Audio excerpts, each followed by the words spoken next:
진실 추적자 사건 반장 시작합니다. 자, 요즘 한 TV 광고에서 이 독특한 마스크, 뛰어난 춤 실력으로 확 뜨고 있는 모델이 있습니다. 잠깐 감상해 보시죠. 자, 저 딱 봐도 말이죠. 걸그룹 멤버 같은 저 스웩이 말이죠. 정말 살아있죠. 춤 실력은 또 어떻습니까? 자, 박지훈 변호사 뺨을 막 때릴 정도인데, 자, 이분 이름이요. 바로 로지입니다. 로지. 걸그룹 멤버냐고요? 아닙니다. 전문 모델, 신인 배우, 댄서? 아닙니다. 사람이 아닙니다. 욕이 아닙니다. 진짜 사람이 아닙니다. 가상인간, 컴퓨터로 만든 가상인간입니다. 이 로지는요, 개인 SNS도 있고, 소속사도 있답니다. 야, 이거 진짜 몇 년 지나면 말이죠. 사건 반장도 이 가상인간이 진행하는 날이 올 것 같다는 두려움이 엄습하고 있습니다. 자, 오늘 준비한 사건 해시태그로 소개해 올리죠. 자, 검사와 경찰, 언론인 등에게 금품을 제공한 혐의를 받고 있는 수산업자 김모 씨 재판 오늘 열렸습니다. 연예계 인사들 이름도 나오고 있습니다. 자, 이 학교 폭력 논란으로 활동을 중단한 배우 지수 씨가 이 성범죄 관련 또 학폭 관련 루머를 퍼뜨린 작성자들에 대해 형사 고소에 나섰습니다. 자, 도박과 주식으로 재산을 탕진한 20대 남성, 결국 강도짓을 해 사람까지 죽였습니다. 자, 모두 공범이 시킨 짓이라고 강변했지만 역시 거짓이었고 결국 무기징역을 받았습니다. 자, 지금 남쪽엔 많은 비가 내리고 있는데 가급적 외출 마시고요. 이 댁에 머무르시는 게 좋을 것 같습니다. 이 무료 1시간 저희 사건 반장이 달래드리죠.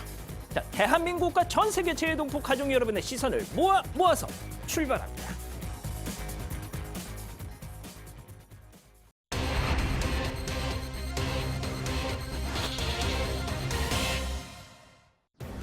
검찰과 경찰, 언론에까지 금품을 제공한 의혹을 받는 가짜 수산업자 김모 씨의 오징어 사업 사기 혐의에 대한 첫 재판이 열렸습니다. 코로나19 신규 확진자 수가 역대 두 번째 수치를 기록한 가운데 육군 3사관학교에서 노마스크 삼겹살 파티가 열린 사실이 드러났습니다. 오늘의 주요 사건을 정리합니다. 자, 오늘도 변함없이 사건 반장 시작합니다. 사회부 이도성 기자, 손수호 변호사, 상담 전문가 박상희 소장님, 그리고 신유진 변호사, 수호 선생님 나오셨습니다. 안녕하세요. 안녕하세요. 예. 저분은 또 누구신가? 이렇게 지금 또 하고 계실 텐데, 새로 또 사건 반장 가족으로 합류하신 신유진 변호사님을 원샷으로 저렇게 잡고 있는데요. 뭐 아시는 분들 다 아실 겁니다. 워낙 이제 이 언더그라운드에서는 워낙 유명하신 분이라서.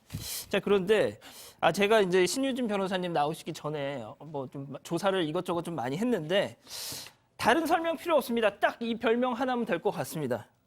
사진 먼저 보여주시죠. 그렇습니다. 여자 박지훈이라고. 이게 어쩌다 그런 불명예스러운 별명이 생겼어요. 아닙니다. 예. 제가 사실은 방송을 하고 싶다, 변호사지만 방송을 하고 싶다 결심하게 만들어주신 분이 박지훈 변호사님이세요. 진짜요? 나도 방송할 수 있다. 어허. 그래서 제가 박지훈 변호사님이 고정 출연하시는 사건 반장에 나오기 위해서 갈고 닦았습니다. 네. 조금만 제가 더 부연 설명을 드리면 이제 뭐 아시는 분들 다 아실 겁니다. 신 변호사님이 이제 이 사법 시험을 준비하시기 전에 MBC 그 개그맨 시험을 봤다가 예선에서 떨어지셨대요. 뭐 솔직히 뭐 그러면 별로 중요한 건 아닌 것 같은데. 당시에 송강호, 이순재 씨 등등의 성대모사를 하셨다는데. 그렇죠. 예. 왜 그러셨어요? 바로 탈락 하실 거예요. 아무것도 묻지도 따지지도 말고 그저 사건 반장, 사건 반장. 자, 오늘 사건 체크포인트 먼저 짚어보죠. 정관계 흔든 오징어 사기꾼입니다. 자, 아무튼 방금 이제 신 변호사님이 해주셨는데 그걸 딱 들은 그 개그맨 박명수 씨가 사시로 전향하길 잘한 것 같다, 뭐 이런 말씀도 하셨다 그러더라고요.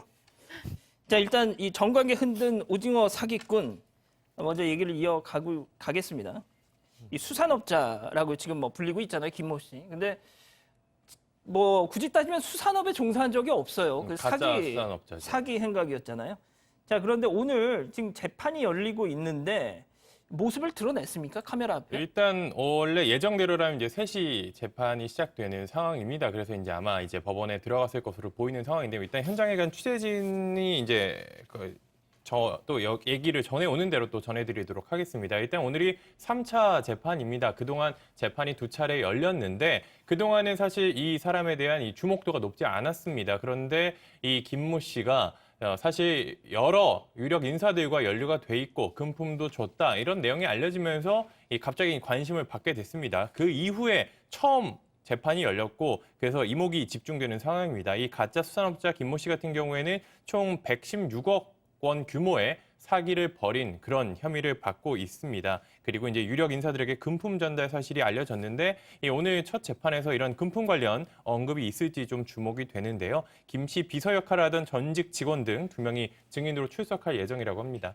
자, 그런데 오늘 오전에 말이죠. 이 팝업 속보가 떴습니다. 저도 깜짝 놀랐는데 박영수 이 국정농단 사건 특검 갑자기 사의를 표명했습니다. 그렇습니다. 특별검사의 사의 표명 그리고 사표 제출 굉장히 좀 놀라운 소식이긴 한데요. 이 사표 제출했다는 얘기를 밝히면서 했던 표현들을 좀 주목할 필요가 있어요. 예. 그 논란의 인물의 실체를 파악하지 못한 채 이제 그 부장검사 등에게 소개해준 부분에 대해서 도의적인 책임을 통감한다. 뭐 법적으로 문제가 되지 않는다는 의미를 또 이제 내포하고 있는 것 같습니다. 더 이상 특검 직무를 수행하기 어렵다고 판단해서 사표를 제출했다라고 하고 있고요. 국민들에게 사과한다. 국민들의 눈높이에 맞지 않는 처신으로 논란을 야기했다라고 밝혔는데 이게 생각보다 복잡합니다. 예. 왜냐하면 저 그만두겠습니다라고 해서 바로 물러날 수 있는 게 아니고요. 이 법이 이 박근혜 최순실 특검법이 있잖아요. 예, 예. 이 법이 여전히 유효한데 여기 보면은 퇴직을 할 때 특별검사는 정당한 사유가 없는 한 퇴직할 수 없도록 되어 있어요. 그리고 퇴직을 하고자 할 때는 서면으로 제출하도록 하고 이 사표가 제출되면은 대통령이 이거를 지체 없이 국회에 통보해야 됩니다. 그리고 정말 이제 교체가 돼야 되면 또 물러나게 되면은 새로운 후임 특별검사 임명 절차에 이제 바로 또 착수를 해야 돼요. 그런데 지금 이 상황에서 과연 새로운 특별검사를 어떻게 임명할 것이냐. 그러니까요. 현실적인 측면에서도 예. 여러 가지 복잡한 상황으로 연결될 가능성이 이게 뭐 없지 않아요. 본인이 물러나고 싶다고 해서 막 마음대로 물러날 수 있는 게 아니군요. 자, 그렇다면 신 변호사님, 지금 이 박영수 특검하고 이 수산업자가 어떻게 좀 연결이 됐는지 네. 그래서 그 실체를 파악하지 못한 죄를 그런 책임을 지고 사의를 표한 건지 그것도 네. 좀 설명을 해주시죠. 이 박영수 특검의 입장문을 보면은 평소 주변에 신뢰가 깊은 이 송모 씨가 등장합니다. 이 송모 씨를 통해서 이 수산업자라고 칭하는 이 사람을 만나게 됐기 때문에 좀 방심했다. 그래서 명절에 뭐 3-4차례 뭐 과메기나 대게 이런 걸 선물 받았다고 해요. 그러니까 수산업자라는 것이 지금 이런 걸 통해서 아하. 나오는 거예요. 예. 그런데 문제는 포르쉐 차량을 그렇습니다. 무상으로 제공받았다라는 의혹이 있는데 그 의혹에 대해서는 이것은 무상으로 제공받은 것이 아니고 내 아내를 위해서 마지막 차가 될지도 모르는 차를 고르기 위해서 좀 신중하게 있었는데 이 김 씨가 마침 렌트카 회사를 한다. 그런데 이 회사에서는 좋은 차량도 있으니 한번 이거에 대해서 시승을 해봐라. 그런데 이 렌트카 회사가 지방에 있었던 거예요. 그러니까 지방에서 차가 오고 그리고 시승하고 이런 기간이 박영수 특검에 의하면 뭐 이틀 정도 걸렸다고 하는데 예. 본인이 나중에 알고 봤더니 그 차량이 렌트카 회사의 시승용 차량이 아니라 이 김모 씨의 소유 차량이라는 거예요. 아하. 그러니까 내가 이걸 그냥 공짜로 받아서 탈 수는 없지, 이용할 수 없지. 그래서 현금으로 돈을 봉투에 넣어서 이모 변호사를 통해서 전달했다라고 예, 예. 하는데 이 전달 시점은 사실 올해 3월이라고 합니다. 예. 자, 그러니까 이게 이 경찰 수사가 시작이 되고 나서 뭐 이런 얘기를 듣고 갑자기 부랴부랴 박영수 특검이 이 렌트 비용을 지불한 게 아니냐. 지난 3월에 말이죠. 뭐 이런 지금 얘기도 있는데 그거에 대해서는 뭐 박 특검 쪽에서는 그건 아니었다 또 이렇게 얘기를 하긴 하더라고요. 자, 그 수산업자 김모 씨 측도 입장을 내놨다고요, 관련해서? 네, 이 포르쉐 관련해서도 이 김 씨 측도 비슷한 입장을 밝혔습니다. 여기 이제 자문 변호사를 맡고 있던 이모 변호사가 있는데 이모 변호사 같은 경우에도 이제 박영수 특검에 소개로 이 김 씨의 자문 변호사를 맡게 됐다라고 합니다. 그 뒤로 이 변호사가 김 씨로부터 이 포르쉐 차량을 전달받아 박 특검에게 전달을 했는데, 자, 이 변호사는 여기에 대해서 비싼 차량을 선뜻 구매하기 어려워하는 박 특검에게 그냥 한번 타보라면서 자신의 차를 전달했다, 이런 이야기를 했던 겁니다. 근데 이 변호사 입장에서는 일단 김 씨가 슈퍼카를 뭐 많이 보유하고 있는데 뭐 한 대 잠깐 빌린다고 해서 문제가 될 줄 몰랐다, 이런 입장이고요. 이 박 특검 역시 이 김 씨의 차량이었다는 걸 뒤늦게 알고 돈을 보냈다라고 했잖아요. 그래서 직접 이 봉투에 이름을 적어서 이 변호사를 통해 전달을 했는데, 이 봉투 전달이 늦어진 거지 수사가 개시되고 부랴부랴 전달한 건 아니라는 게 이 변호사의 입장입니다. 그리고 지난해 9월부터 김 씨 관련 일을 자문해주는 역할을 했는데, 자신이 이 변호사는 자문료도 2달치만 받고선 그 뒤로 돈을 못 받았다고 합니다. 근데 내가 뭐 자문을 해주고 돈도 못 받는 상황에서 차를 잠깐 빌려 타는 게 그렇게 큰 문제가 될 줄은 몰랐다, 이런 입장을 나타내고 있습니다. 자, 뭐가 됐든 이 적폐 수사를 담당했던 특검의 처신으로는 약간 좀 많이 부족한 부분이 없지 않아 있죠. 그런 비난을 피할 수는 없을 것 같습니다만, 자, 손 변호사님, 네. 지금 저희 솔직히 동료 기자들 이름도 나오고 말이죠. 지금 막 별별 이름들이 다 나오고 있는데 좀 간단히 정리 좀 해주시죠. 네, 현재 경찰이 입건해서 청탁금지법 위반 여부를 수사하고 있는 사람은 현재 4명까지 알려져 있습니다. 조금 전 말씀하신 대로 이제 언론인이죠. 이동훈 전 조선일보 논설위원, 그리고 또 엄성섭 TV조선 앵커, 그뿐만 아니라 부부장 검사로 강등된 이모 전 부장검사, 또 직위해제된 포항 남부경찰서장, 전 남부경찰서장까지 현재 입건돼 있다고 알려졌는데요. 하지만 현재 김 씨와 여러 가지 연락과 관계를 맺은 정관계 인사가 최소 27명이라는 언론 보도도 있어요. 예. 그렇다면 그 외에 앞으로 어떤 인물들이 추가적으로 입건되거나 또는 그 후에 조사를 받고 수사를 받고 처벌될지 아직까지는 그 범위가 어디까지 퍼질지를 속단하기 힘든 상황인 것 같습니다. 자, 이외에도 여러 사람들이 무슨 과메기 선물을 받았네, 뭘 받았네, 지금 얘기가 나오고 있는데, 소장님, 지금, 그러니까 좀, 제가 저번에도 이 소식을 전하면서 말씀드렸던 것이, 명함에 직함 빽빽하게 있는 사람들, 네. 이런 사람들 치고 사기꾼 아닌 사람들이 없다, 이런 얘기, 왜 이렇게 관리를 못했을까요, 주변 관리? 그러니까 이제 저도 좀 고민을 해봤어요. 왜냐하면 지금 너무 내노라는 사람들 이름이 많이 나오고 있고, 그 사람들이 얼마나 보통 때도 경계하고 조심하고 이런 부분에 대해서 신경을 쓰는 분들인데 무더기로 지금 넘어가고 있잖아요. 그러니까요. 도대체 왜 이런가라고 이제 고민을 해봤더니 여러 가지 이유가 나오긴 하더라고요. 일단 기본적으로 인물이 성격이 굉장히 대범한 사람 같고요. 하는 행동이. 그다음에 이제 씀씀이가 너무 큰 거죠. 슈퍼카를 현금을 주면서 사와 이렇게 얘기를 하고, 예. 모든 명품을 살 때도 5만 원짜리 지폐를 쌓아둔 채로 계산을 했다고 하고요. 그리고 아까 지금 앵커께서 얘기하신 대로 어디 회장, 생활체육회 회장, 무슨 다문화 무슨 상도 받았고, 무슨 수산 회사 대표, 이런 것들이 굉장히 그 타이틀이 현란했고요. 중간에 또 믿을 만한 다리 역할을 하는 사람이 있었다는 거, 이것도 이제 사기치기에 굉장히 좀 좋은 역할을 했을 것 같고, 제가 좀 특별하게 봤던 거는 너무 구체적인 사업 아이템이 있습니다. 오징어를 얼려서 판다는 아이템을 전 들어본 적이 없는데, 근데 그렇게 구체적으로 이거를 팔면 금방 몇 배 이익이 난다라고 구체성까지 떼니까 이 예. 내노라 하시는 분들도 넘어간 것 같습니다. 그러니까요. 자, 이런 가운데 MBC 보도를 보니까 2018년 초부터 약 2년 동안 이 수산업자, 이 사기꾼 김모 씨와 일했다는 전 직원의 인터뷰가 나오던데, 자, 그 내용 좀 소개 좀 해주실래요? 네, 일단 이 전 직원 함께 일했다는 사람입니다. 그렇기 때문에 이 김모 씨의 행적을 내밀하게 알 수 있는 그런 사람인데요. 실제로 이제 경찰 조사에서 참고인 조사를 받았다라고도 하고요. 그런데 이 전 직원이 이 언론과의 인터뷰를 한 내용을 보면은 김 씨는 상속세 때문에 신용카드를 쓸 수 없다라면서 항상 현금을 수천만 원씩 들고 다녔다라고 합니다. 이게 보기 쉬운 일은 아닐 텐데, 그 이후에도 이 연예계 쪽에도 이제 손을 뻗쳤다, 이런 이야기까지 했습니다. 이 유명 연예기획사 방문을 위해 고위 임원들에게 직접 선물도 갖다 주고요. 이 한 유명 여성 연예인과 매니저에게 명품과 기금속도 선물했다, 이런 이야기를 했습니다. 네. 신 변호사님, 지금 이 특정 연예인들 이름도 막 조금씩 나오더라고요.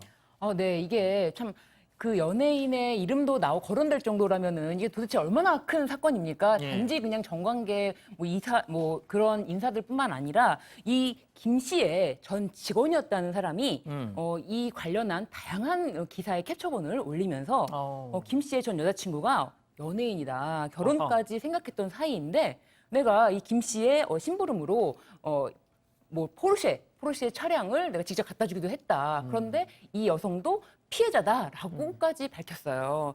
그래서 연예인 측 입장은 아직 나온 것은 없습니다. 예. 자, 아무튼 뭐 앞서 손 변호사님 말씀대로 지금 27명의 정관계 뭐 언론계 인사들이 연루됐다 이런 보도까지 나오고 있어서 좀 사건이 확대될 것 같은데 계속해서 저희가 좀 전해드리도록 하죠. 첫 번째 사건 이렇게 정리하고요. 두 번째 사건 체크포인트 짚어봅니다. 노 마스크 삼겹살 파티입니다. 이 기자, 이게 어떤 내용이죠? 네, 익명으로 이런 군대, 이 국방부 관련해서 이제 이야기를 올리는 그런 익명 커뮤니티 같은 게 있습니다. 여기에서 이제 육군 3사관학교에 있는 사람이라고 자신의 신분을 밝힌 한 장병이 여기다 이런 얘기를 했어요. 여기 부대에서 삼겹살 데이라고 정해진 날짜가 없는데 간부가 그날 정하면은 갑자기 삼겹살을 먹는 거다라고 했는데요. 여기에 대해서 6월 26일 날 1차 백신만 맞은 상태로 한 500명 정도 되는 생도들이 삼겹살과 맥주 파티를 했다. 근데 이들이 식탁 칸막이를 제거하고 마스크도 착용하지 않은 상태에서 건배사를 외쳤다. 이런 이야기를 올려서 지금 논란이 되고 있습니다. 자, 소장님 바로 저 사진입니다. 일단 네. 딱 봐도 요즘 뭐 시국을 감안하더라도 뭐 접종을 뭐 1차 접종을 맞았다고 하더라도 저거는 좀 그렇죠. 네, 그렇습니다. 뭐 사실 뭐 노고가 크신 분들이 삼겹살을 먹었다고 해서 우리 국민 중에 누가 왜 삼겹살을 먹었냐, 맥주 한 캔을 마신 것도 뭐 적절한 상황이었다면 그것도 이렇게 트집을 일부러 잡으려고 하는 건 아니에요. 근데 예. 다만 저희가 지금 너무나 걱정이 많은데 노마스크에 노칸막이 이거는 사실 좀 걸립니다. 지금 마스크 한 분도 안 쓰고 계시고 중간에 식당에 칸막이도 없었다면 만약에 우리나라에 이렇게 단체들마다 이렇게 조금씩 이유가 다 있어서 이렇게 한다면 굉장히 위험할 것 같다는 생각이 드네요. 예.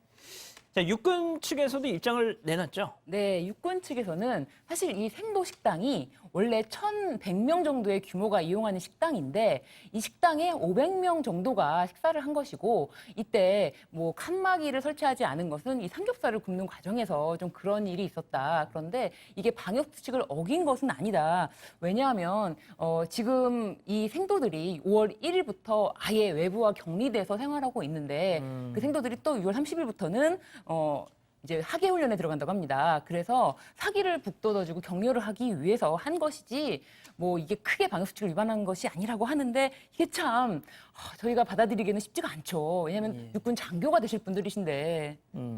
자, 근데 손 변호사님, 제가 이제 관련 기사에 달린 댓글을 봤더니 방금 신 변호사님 설명대로 지난 5월 1일 이후 저 삼사관 학교에서는 이 외부와의 접촉 없이 격리된 채로 지금 2달 이상을 계속 부대 안에만 있었던 거예요. 그러다 보니까 어떤 또 누리꾼들은 뭐 그 정도면 문제 없는 거 아니냐. 어차피 자기들끼리 진짜 격리된 채로 2달 이상을 있었던 상황에서 문제가 없었으면 일단 저기는 코로나 청정 지역 아니냐라고 또 어떤 분들은 또 말씀을 하시던데.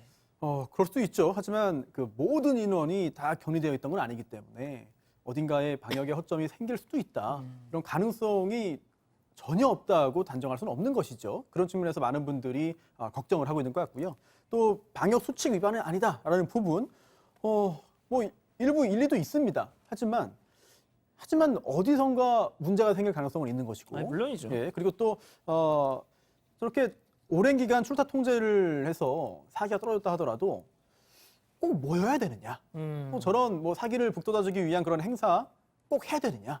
다른 방식으로 좀 더 안전하게 목적을 이룰 수 있는 그런 방법도 있지 않았을까? 그런데도 저런 행사를 강행했다는 것에 대해서 그 많은 국민들이 여러 가지 좀 안타까운 생각을 하는 것 같습니다.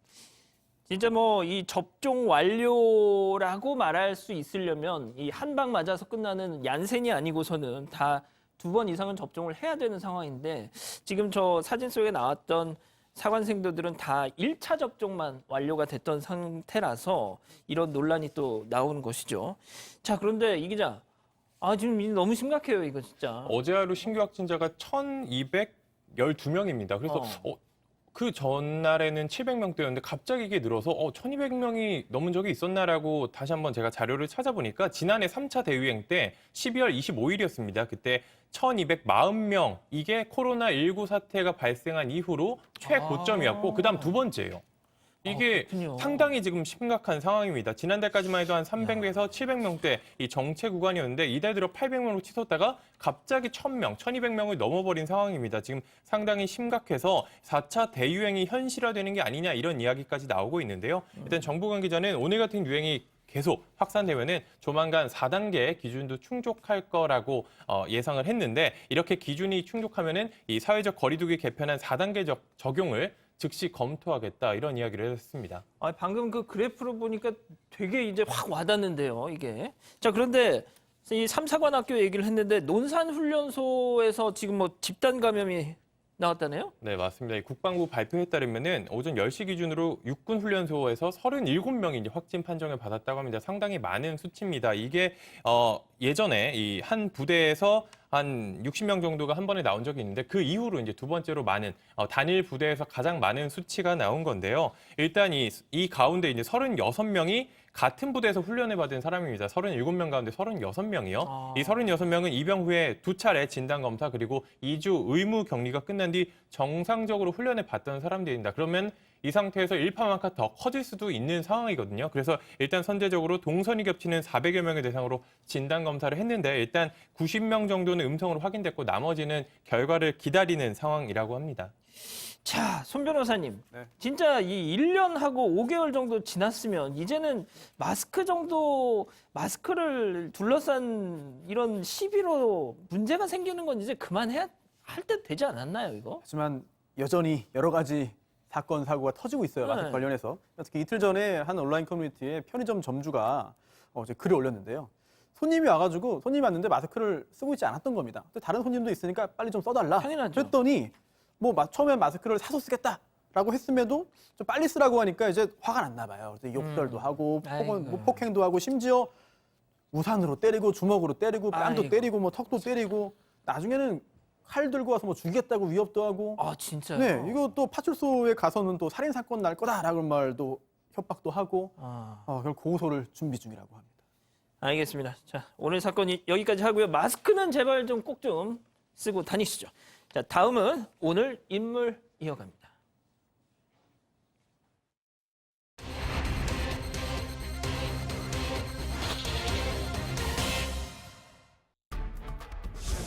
학교폭력 논란으로 활동을 중단한 배우 지수가 성범죄 등 허위 사실을 유포한 악플러들을 형사고소했습니다. 지수의 학교폭력을 주장하는 게시글과 관련해서도 의혹의 대부분이 허위임을 주장하며 모두 선처 없이 고소하겠다고 밝혔습니다. 오늘의 주요 인물을 정리합니다. 자, 오늘 우리 가족 여러분들이 벌써 5,500여 분 넘게 들어와 계시네요. 감사합니다. 자, 오늘 인물 먼저 체크포인트 짚어보죠. 선처 없이 법적 대응입니다. 자, 아까 인트로에서도 잠깐 나갔지만 이거 완전히 좀 반전이에요. 그러니까 정말 여론의 치도권을 막고 하던 드라마도 중간에 하차해서 진짜 반성합니다 했던 이 배우 지수 씨가 이제는 허위다. 네, 법적 맞습니다. 대응을 하겠다. 맞습니다. 그렇게 밝혔습니다. 이제 법률 대리인에 따르면은 과거 학교폭력 의혹을 제기한 글들 대부분이 허위다, 사실이 아니다 이렇게 말을 했고요. 최초 폭로글과 관련 글 그리고 댓글 작성자들을 허위 사실에 의한 명예훼손 혐의로 고소했다 이렇게 입장을 밝혔습니다. 이 배우 지수 같은 경우에는 올해 초에 이런 학교폭력 논란이 엄청 크게 불거졌을 때 그 중심에 서 있었습니다. 이 예. 성폭력 문제도 있었고 이 폭행 문제도 있어서 상당히 문제가 돼서 주연으로 이 촬영까지 했던 그 드라마에서 이제 하차까지 하기도 했는데요. 일단 이 지수 씨 입장은 이 성폭력 가해 의혹은 수사 결과 사실이 아닌 것으로 확인됐고 학폭 주장 게시글 역시 수사 중이다 이렇게 밝혔습니다.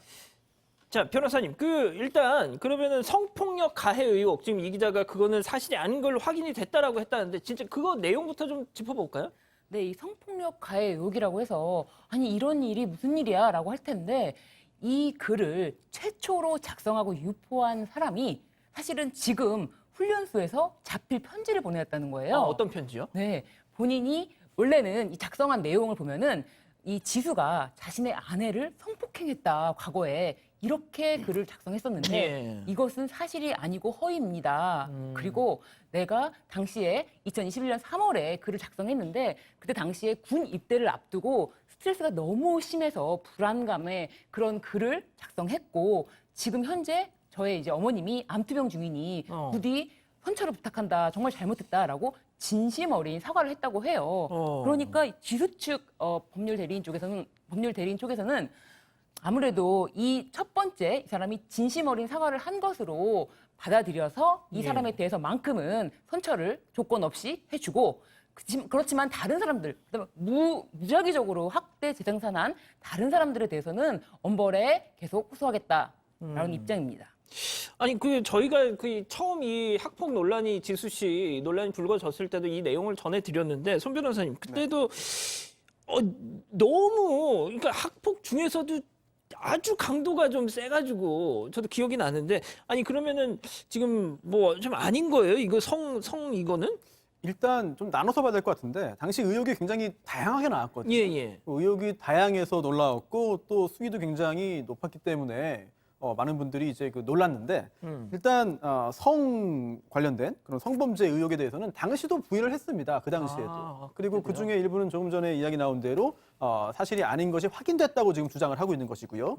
또 당시에 어떤 다른 학교 다닐 때 학생 시절에 다른 여학생과의 어떤 뭐 관계라든지 뭐 이런 여성 관계라든지 여자 관계 뭐 이런 것들에 대해서 당시에 논란이 있었습니다만 뭐 여기에 대해서도 그 당시에는 부인을 했었고요.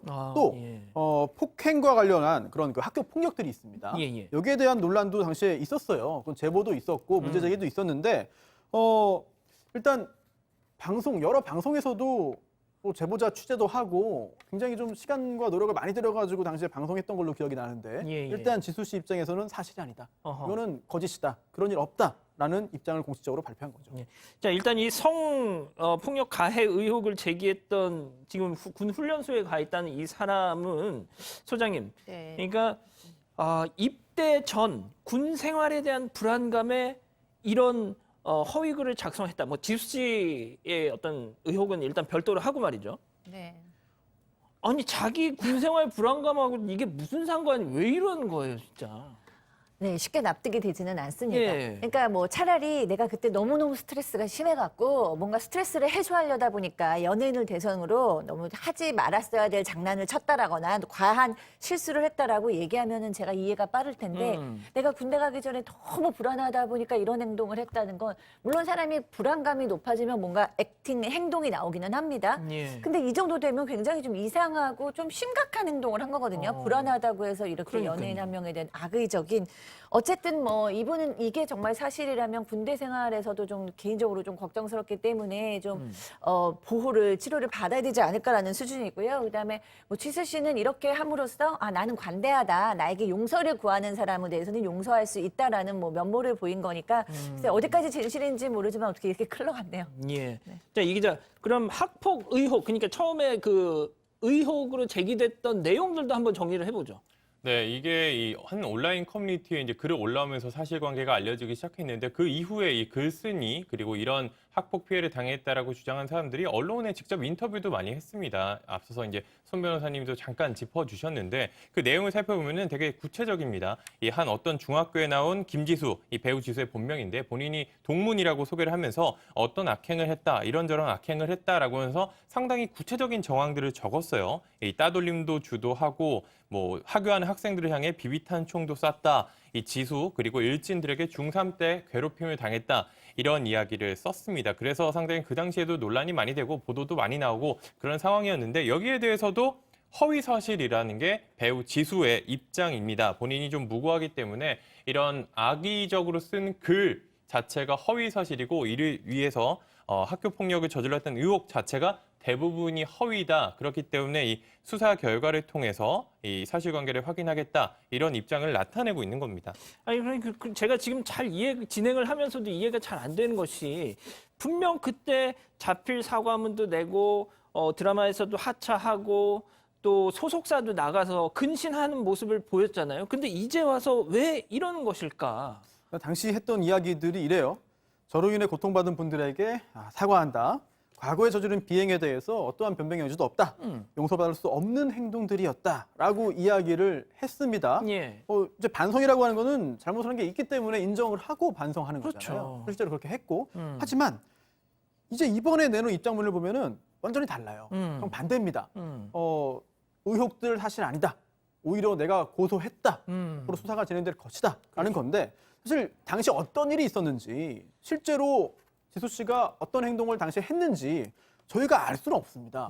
다만 과거에 이제 얼마 전에 인정했던 사실들을 지금 부인하기 때문에 그렇죠. 그러면 둘 중에 어떤 게 진실이지? 예. 사실 두 개가 다 성립할 수는 없는 거거든요. 그렇죠. 따라서 과거에 얼마 전에는 인정했지만 지금 상황이 바뀌어서 부인하는 것이냐, 아니면 당시 어떠한 모종의 상황에 의해서 어쩔 수 없이 일단 사과부터 한 것이고 이제는 좀 정확한 대응을 하는 것이냐, 어느 쪽이 맞는지는 사실 저희가 정확히 알 수는 없는 상황이죠. 예. 자, 소장님, 그러면 진짜 뭐 올해도 아니에요. 단 한두 달 전에 했던 거를 이렇게 약간 진짜 손바닥 뒤집듯이 하는 거는 뭘까요, 이게? 근데 뭐 태세 전환을 확실하게 하는 것 같은데 저는 뭐 일단 연예인으로서 지수 씨가 이렇게 결벽에 서 있는 느낌일 수는 있겠다라는 생각은 들어요. 그래서 뭔가라도 해야 되지 않으면 본인으로 배우로서의 생명은 끊길 수도 있다라는 그런 판단을 한 것이고 또 지금 나오는 폭로 중에서 뭐 많은 부분은 억울하기도 할 수 있잖아요. 그러니까 어떤 부분은 인정을 했지만 좀 또 과하게 아까 얘기한 성폭행 부분 이런 거는 이제 과장되고 왜곡돼서 확대 재상되고 있으니까 그런 부분에 대해서는 억울한 것이 맞을 수도 있고 어쨌든 지금은 이제 마지막으로 시간이 지나면서 추이를 지켜보니 강경 대응을 하는 연예인들이 또 다시 살아난 경우들도 있을 테고 전략적으로 연예인으로서 다시 한번 주사위를 던지고 있다라고 저는 생각이 드는데 다만 이게 신의 한 수인지 악수인지는 좀 잘 모르겠네요. 그러니까요. 이 지수 씨 사태 이후에 드라마 제작사들이 배우 소속사들하고 이렇게 계약을 할 때 그 계약서에다가 학폭 이거를 요즘에는 또 기입을 한다고 그러더라고요. 그렇게 또 분위기가 바뀌었다고 합니다. 자, 아무튼 뭐 계속해서 좀 지켜보기로 하죠. 오늘 인물 이렇게 정리하고요. 다음 오늘 법 이어갑니다.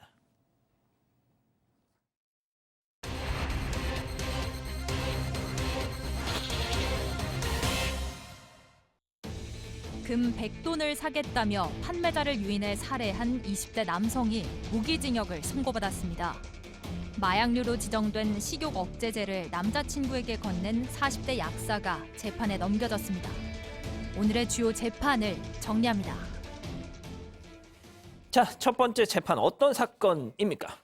한 20대 남성이 지난 2019년에 금 100돈을 판다는 40대 남성을 만난 다음에 범죄를 저질렀습니다. 어떻게 된 거냐면 금 100돈. 이게 100돈이면은 375g인데 오늘 매매 기준율로 보니까 한 2,400만 원 정도 됩니다. 예, 오늘 기준으로. 예. 2019년에 이런 일을 벌인 건데 인터넷 중고거래 사이트에서 금 100돈을 판매한다는 글을 봤습니다. 이 20대 남성이요. 그런 다음에 이 40대 판매자에게 자신이 알려준 장소에서 직거래가 가능한지 물었습니다. 가능하다고 해서 실제로 만났는데 은행이 있는 방향으로 함께 가자라고 하면서 야산으로 유인을 했고요.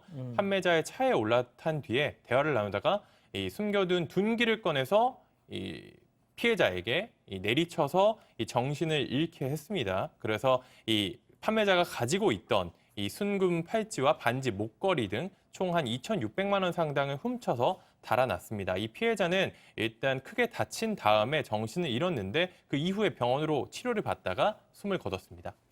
자, 이게 손 변호사님 야산으로 그러니까 좀 인적이 없는 곳으로 갔다는 것 자체가 계획 범죄 아닌가요, 이거? 그렇습니다. 지금 강도 살인인데요. 네. 이 범행이 우발적이냐 그렇지 않고 계획적이냐 여부는 유죄를 전제로 할 때 형량을 결정함에 있어서 굉장히 중요한 요소 중에 하나입니다. 그런데 이 범죄를 계획했느냐, 계획 범죄이냐 여부를 따질 때는 크게 세 가지 요소를 좀 봐야 될 것 같아요. 예. 첫 번째는 애초에 그 사전에 계획을 수립했냐, 또 실행을 어떻게 할 것인지에 대해서 미리 다 준비를 한 것이냐, 또 사후 조치까지 다 염두에 두었냐 등을 봐야 되는데 일단 범행 도구를 미리 준비했습니다. 그렇죠. 이거는 계획 범행에 굉장히 중요한 근거가 되고요. 그리고 또 장소 답사까지 미리 했습니다. 또 사후에 어떻게 할 것인지까지 다 사전에 미리 다 계획을 짜놨거든요. 자, 잠시만요. 지금 나가는 장면이 이제 이 피의자가 피해자를 처음 만나는 장면이라고 하네요. 예, 네. 피의자가 피해자를. 이렇게 처음부터 이 범행의 처음부터 마지막까지를 미리 다 계획을 했고 예. 그러한 그 치밀한 준비를 실행한 것이기 때문에 범죄의 질이 굉장히 나쁜 것으로 볼 수 있겠죠. 자, 지금 영상을 보니까 그 조수석도 아니고 뒷자리에 앉네요.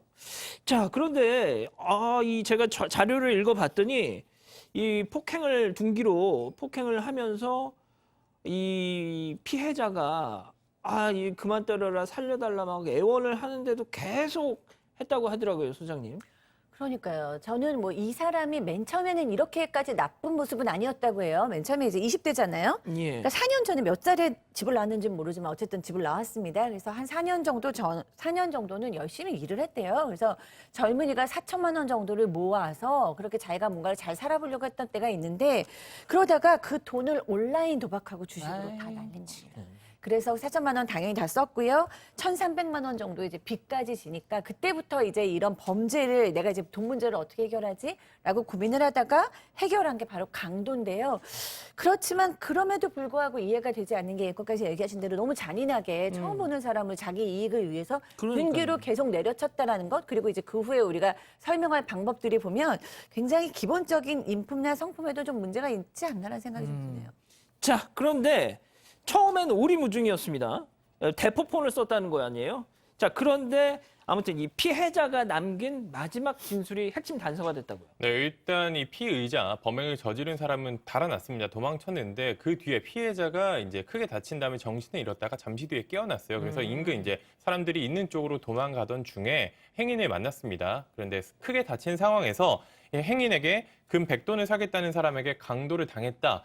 범인은 검정 점포에 180cm 정도 되는 키에 호리호리한 체형의 20대로 보인다. 이 말을 남기고 정신을 잃었습니다. 그리고 병원에 옮겨진 다음에 이틀 만에 결국 숨졌고요.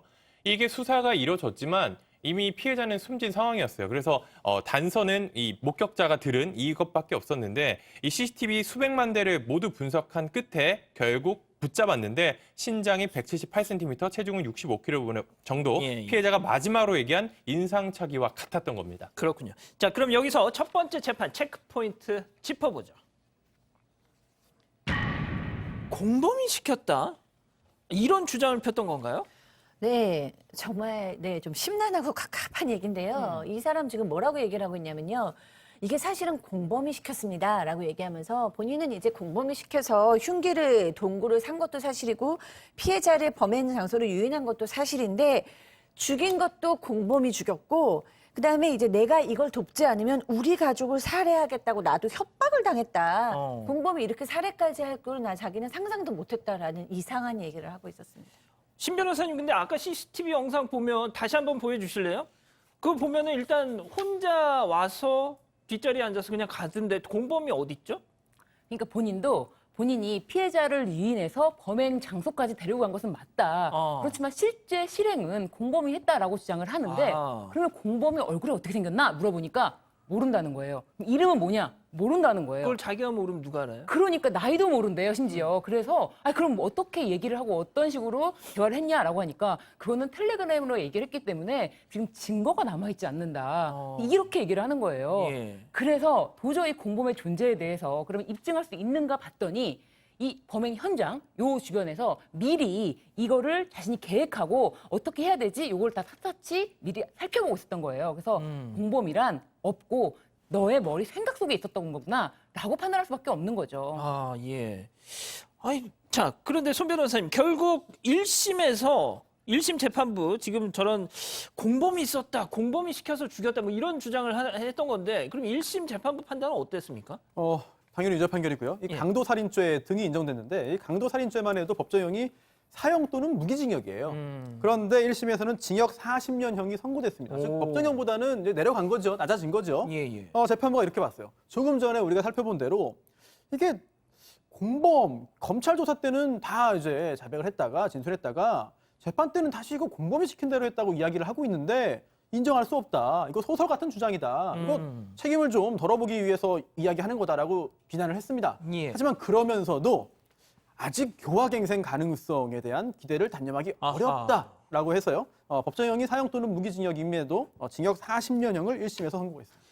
자, 그런데 항소심 재판부의 판단은 조금 달랐다고요? 네, 그렇습니다. 이 항소심에서는 이 사람이 계속해서 공범을 주장하고 아하. 그리고 이 공범을 주장하는 것이 첫째는 사이코패스인가라고 생각해 볼 수도 있고 예. 뭐 내가 아니라 그거는 다른 타인이다라고 주장을 하니까 두 번째는 단순히 죄를 부인하는 것일 수가 있어요. 그런데 이 사람이 정신 이상을 주장하는 것 같지는 않고 단순히 자기가 무거운 형량 40년을 선고받은 것에 대해서 그거 40년을 피하고자 하는 그런 생각밖에 안 드니까 아무래도 이 사람은 갱생의 가능성을 1심에서 봤는데 예. 20대고 근데 아하. 40년 된 60대란 말이에요. 그렇죠. 그럼 60대라면 나와도 굉장히 건장해요. 그럼요. 그렇다면 이 사람은 다시 사회에 나와도 사회에 더 위험한 존재가 될 수 있겠구나 싶어서 아무래도 사회에 나오지 않도록 격리를 해서 아예 무기징역을 선고한 거죠. 그렇군요.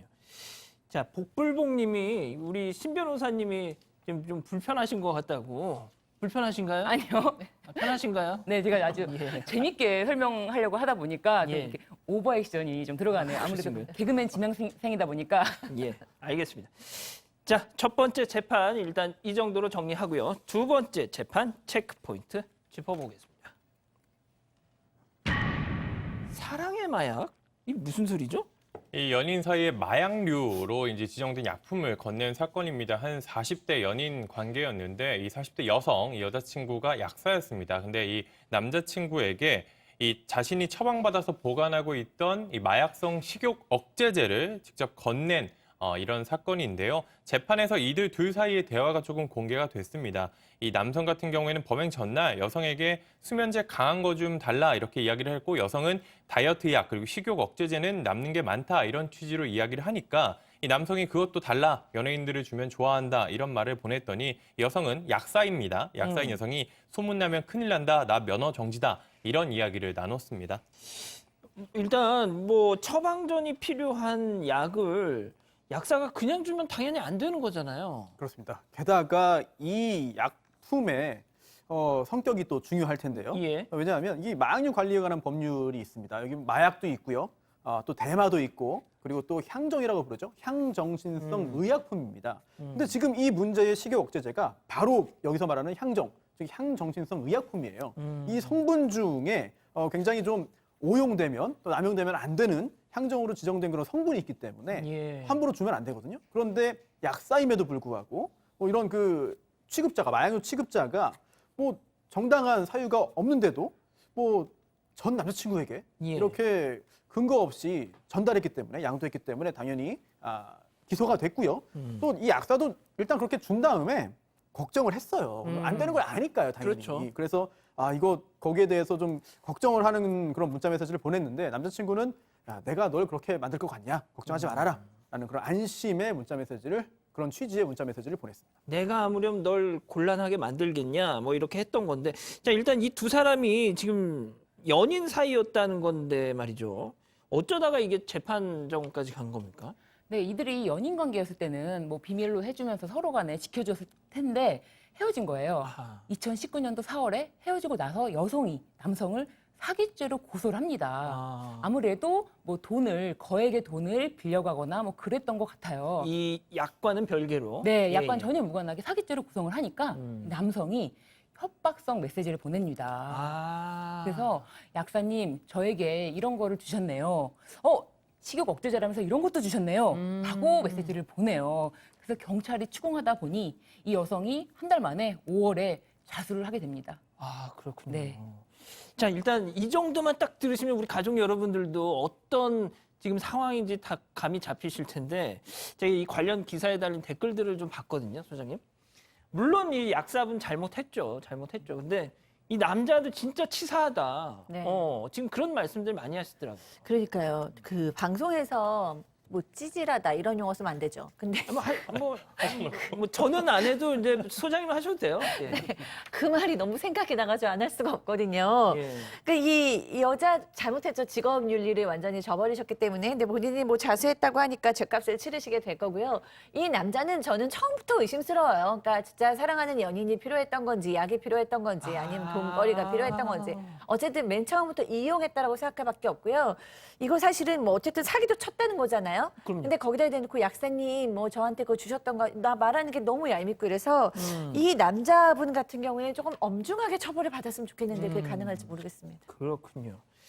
자, 그런데 이 전 남자친구 나 그런 거 받은 적 없는데요? 막 이랬다면서요, 또. 네, 재판에 그렇게 주장했는데 전혀 받아들이지 않았습니다. 왜 그러냐면 그 전 여자친구, 약사인 이 여성이 다 사실대로 이야기했기 때문이거든요. 근데 약사 같은 경우에 이런 식으로 처벌받으면 자신의 면허가 사라질 위험도 있는데 굳이 그런 위험을 감수하고라서 이 거짓말을 할 이유가 없다라고 재판부도 봤습니다. 그렇기 때문에 이 약품을 주고받은 건 사실이라고 인정을 했습니다. 자, 그러면 각각 어떤 판결이 나왔습니까? 네, 둘 다 유죄인데요. 일단 약사는 벌금 1,000만 원, 그리고 전 남자친구는 징역 6개월을 선고하되 그 집행을 2년간 유예했습니다. 마약류 범죄의 중대성, 위험성을 지적을 했고요. 특히 이제 법이 허용한 범위를 벗어나서 약사가 연인에게 건넨 것이기 때문에 재질이 좋지 않다고 지적을 했는데요. 그러면서도 이 약사는 자수를 했습니다. 또 자수한 후에도 또 잘못을 인정하고 또 반성을 하고 있어요. 그렇기 때문에 벌금형이 이제 선택됐고 또 이 전 남자친구의 경우에도 뭐 징역형의 집행유예를 선고했지만 그 배경에는 동종 범죄 전력은 없거든요. 이런 것들을 보아서 집행유예를 결정했습니다. 자, 신 변호사님, 여기서 가장 궁금한 거, 이 약사는 뭐가 됐든 약사법을 어긴 것 같은데 그러면은 이 약사 면허 계속 가질 수 있어요? 네, 이게 약사법에 규정이 되어 있는데요. 이 약사가 어떤 형을 선고를 받았느냐, 어떤 형이 선고되었느냐를 봐야 되는데 벌금 1,000만 원이라고 그랬잖아요. 예, 예. 벌금 1,000만 원은 다행히도 약사 면허를 취소당하지는 않고 그 보건복지부에서 이런 전력이 있으니 행정처분을 통해서 업무 정지를 할 수가 있어요. 업무 정지를 할 수 있는데 굉장히 이거 좀 약한 거 아니냐라고 하실 수도 있는데 이 약사가 먼저 스스로 자수했다는 점 그리고 뭐 본인이 처벌받을 걸 다 알고도 감수했다는 점 때문에 아무래도 이렇게 벌금형이 선고되고 그에 따라서 면허는 유지할 수 있는 것으로 보여집니다. 소장님, 이 찌질하다고 하셨던 이 남자 집행유예 받았다는데 그래. 어떠세요? 신경질 나요. 이런 말도 안 되나? 신경질 나요. 마음대로 네. 하세요, 마음대로 하세요. 저만 안 하면 네. 이런 돼요. 정말 사랑을 가지고 진짜 이 여성은 잘못했지만 진짜 법에 울고 벌금에 울고 사랑에 울고 잘했다는 건 아닙니다. 그러니까 이런 남자는 다른 데 가서 또 다른 여자를 상대로 사기치거든요. 아하. 그러니까 이런 분은 뭔가 좀 더 강력하게 뭔가 처벌이나 교육을 받아야 되는데 좀 안타깝네요. 예. 제가 신경질보다 더 센 거를 드리겠습니다. 분노! 분노 폭발! 진짜 이런 남자 집행유예 약한 거 아닙니까? 진짜. 자, 오늘 법 여기서 마무리하고요. 계속해서 사건 엑스파일 이어갑니다.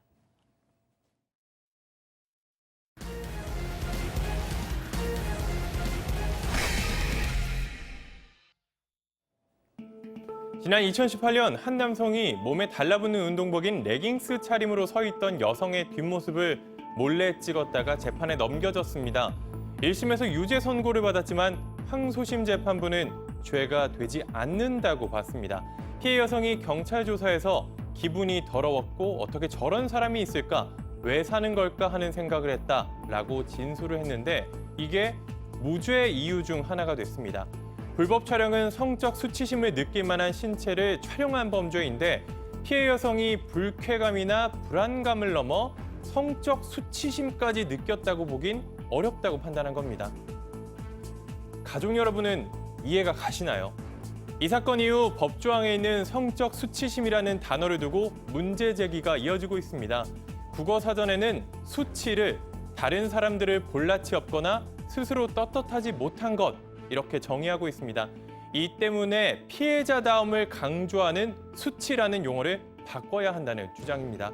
수치심을 느껴야 하는 건 성범죄 피해자가 아닌 가해자일 텐데 말이죠. 오늘 사건 엑스파일에서는 성적 수치심이라는 용어를 둘러싼 논란에 대해 짚어보도록 하겠습니다. 자, 이 불법 촬영 피해자가 기분이 더러웠다라고 했다는 겁니다. 그런데 이거 저희가 전해드린 기억이 납니다. 이 사건. 자, 이게 말이죠. 그런데 법원에서 무죄를 선고했어요.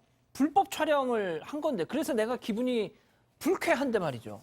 자, 기억이 희미하실 수도 있는 우리 가족 여러분들 위해서 이 기자가 다시 한번 좀 정리를 해주시죠. 네, 이 사건은 사실 아직 진행 중이긴 합니다. 항소심에서 무죄를 선고하고 그 이후에 대법원에서 유죄 취지로 파기환송한 다음에 아직 재판이 진행 중인 사건이기는 합니다. 그리고 아마 유죄로 결론 날 가능성도 크기는 하고요. 그런데 이 무죄 판단을 내린 그 지점에서 조금 비판이 일고 있는데 범행 당시 두 사람은 버스에 함께 타고 있었습니다. 근데 피해 여성이 버스에 내리기 위해서 뒷문, 출입문 쪽에 서 있었고 남성은 이 출입문 맞은편 좌석에서 피해 여성을 동영상으로 한 8초 정도 촬영했습니다. 근데 피해 여성이 상의는 헐렁한 운동복 차림이고 그리고 하의는 발목까지 내려오는 검정색 레깅스입니다. 레깅스 다들 아시겠지만 몸에 완전 바짝 달라붙는 그런 옷차림이에요. 그래서 신체의 이런 특징이 드러나는 그런 옷차림인데 이 촬영을 한 게 특정 부위를 뭐 강조한 건 아니지만 이 상반신부터 발끝까지 전체적인 모습 그리고 옆모습을 촬영을 했습니다. 그런데 이게 몸에 달라붙는 복장이었기 때문에 그대로 하반신의 신체적인 특징이 그대로 드러나는 모습이었는데요. 이 피해 여성이 이상한 느낌이 들어서 뒤를 딱 돌아봐서 뭐 하는 거냐라고 했더니 이 남성이 실토를 했어요. 내가 바로 지우겠다, 죄송하다 이런 이야기를 했지만 결국 경찰이 출동했고 불법 촬영 혐의로 재판에 넘겨졌습니다. 아니, 신 변호사님, 왜 찍어요, 그걸? 그러니까 이 남성은 전반적으로 찍은 거지 특정 부위를 강조한 것도 아니고 너무 몸매가 아름다웠다라고 항변을 했고 그리고 바로 그 자리에서 미안하다라고 사과도 했고 뭐 지우겠다라고 했는데 이 여성분이 그 경찰 조사할 때 뭐 이런 얘기를 합니다. 물어봅니다. 뭐 성적 수치심을 느꼈나요? 라고 물어볼 때 그때 이제 저희 변호사들은 이 법률가들은 다 알죠. 성적 수치심을 느꼈냐고 물어볼 때 성적 수치심 느꼈습니다. 라고 한마디. 이 한마디가 엄청 중요한 진술이 된다는 걸 알고 있는데 예. 근데 일반인들은 수치스럽다라는 것이 약간 부끄럽다라고 표현될 수도 있고 내가 그 누군가 나의 몸매가 뭐 아름답게 찍었다라는 것에 대해서 성적 수치심은 모르겠지만 기분이 너무 더러웠어요. 정말 너무 어떻게 저런 사람이 있나 불쾌해 정말 더러워 이렇게 얘기를 한 거예요. 정말 변호사가 옆에 있으면 조언을 드리거든요. 수치심은 느꼈다고 하십시오. 라고 하는데 그래도 1심에서는 이분이 이렇게 표현한 거는 그 표현을 내포하는 것이다 라고 해서 성적 수치심을 인정해서 유죄 판단을 한 거죠. 아하. 자, 그런데 여기서 충격적인 반전이 있습니다. 항소심 재판부 방금 우리 신 변호사님께서 정말 열정적으로 저렇게 설명까지 해주셨음에도 불구하고 그거는 아닌 것 같다. 확 뒤집었다면서요? 그렇습니다.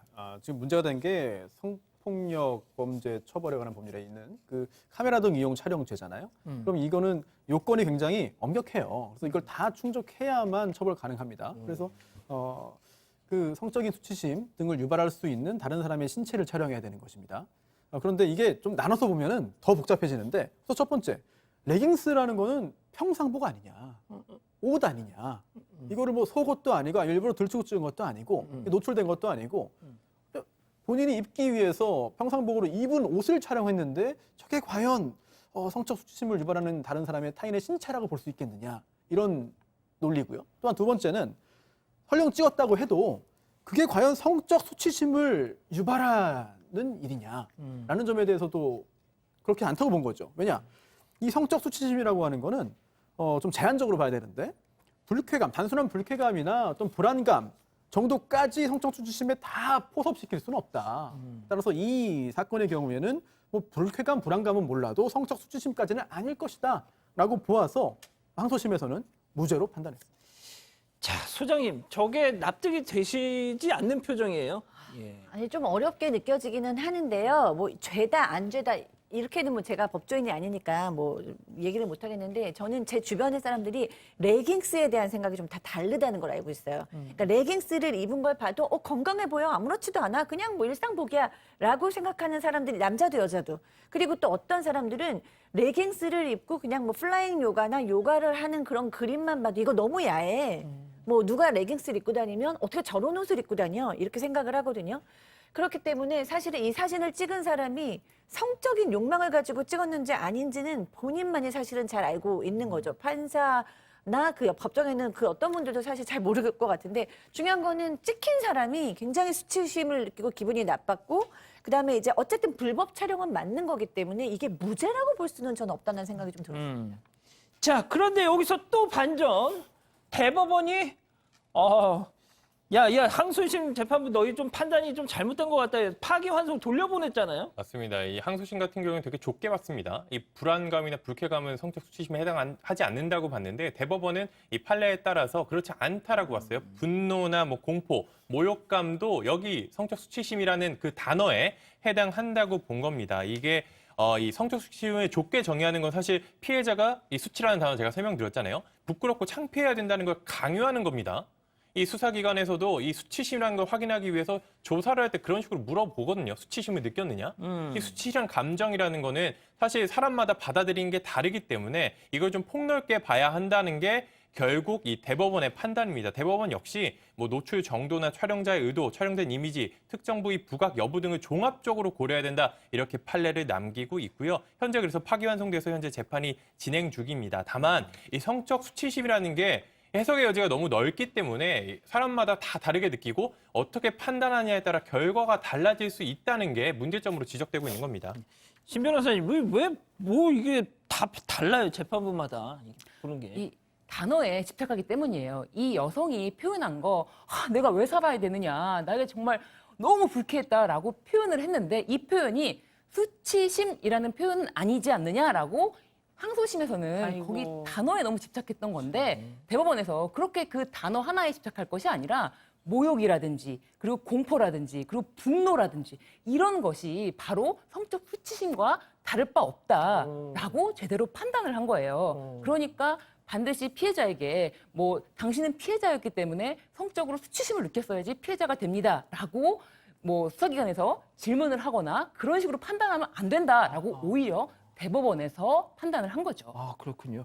한 가지만 말씀드리고 싶은 게 그래서 최근에 이제 저희 JTBC 이제 법조팀에서도 최근에 보도를 했는데 네. 그래서 성적 수치심이라는 용어를 성적 불쾌감이라는 용어로 바꿔야 된다라는 이런 움직임이 일고 있습니다. 그래서 최근에 대검에서도 자체 훈령을 그런 식으로 단어를 바꿨는데요. 수치심이라는 건 상당히 좁은 개념이고 불쾌감이라는 거는 어떤 행위를 했을 때 내가 기분이 안 좋으면 되는 거거든요. 그러면 유죄로 인정받을 수 있는 겁니다. 실제로 해외에서는 성범죄를 성적 괴롭힘으로 규정을 해요. 학대 행위까지 포함되는 개념인데 그렇기 때문에 계속 이런 부분에 대한 문제 제기가 이뤄지고 성적 수치심이 아닌 성적 불쾌감을 기준으로 범죄 여부를 판단해야 된다 이런 이야기가 계속 나오고 있는 상황입니다.